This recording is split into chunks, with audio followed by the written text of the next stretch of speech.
The Haunting of Hollow Creek by Mystic Tales.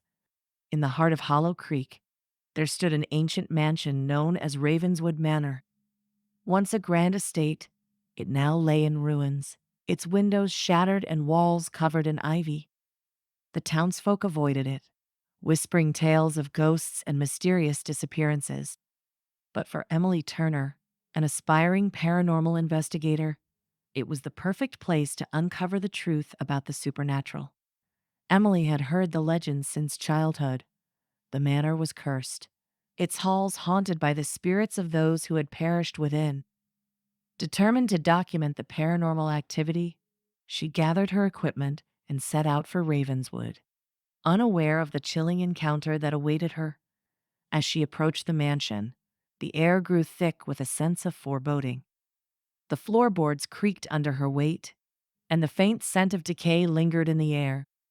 She set up her camera in the grand foyer, its lens capturing the dim, shadowy interior. With a deep breath, she began her investigation. The first few hours passed uneventfully. Emily recorded the decaying architecture and shared eerie stories about the manor's past with her audience. But as the night deepened, strange occurrences began to unfold. Objects moved on their own, and disembodied voices whispered her name.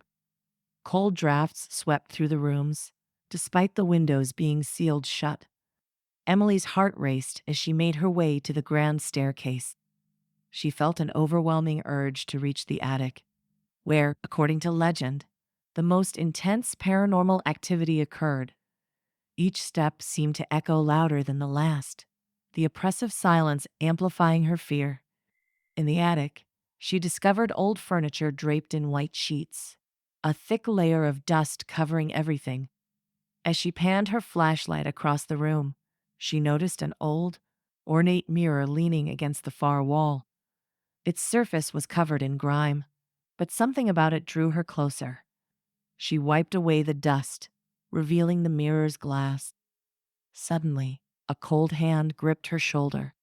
She spun around, but no one was there. Her breath quickened, and she turned back to the mirror. To her horror, a ghostly figure stood behind her reflection. It was a woman in a tattered dress, her eyes hollow and filled with sorrow. "Help me," the ghostly woman whispered. Emily stumbled back, her mind racing. She had read about this spirit, Elizabeth Ravenswood, the last resident of the manor, who had vanished without a trace over a century ago.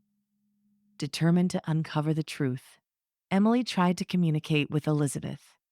"Who did this to you?" Emily asked, her voice trembling.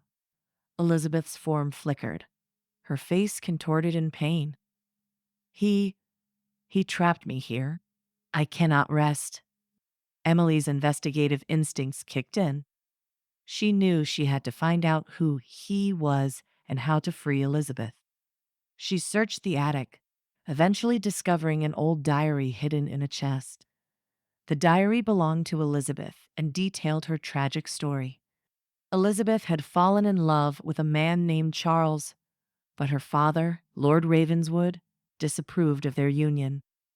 In a fit of rage, Lord Ravenswood had locked Elizabeth in the attic, where she remained until her death. Her spirit had been trapped ever since, unable to move on.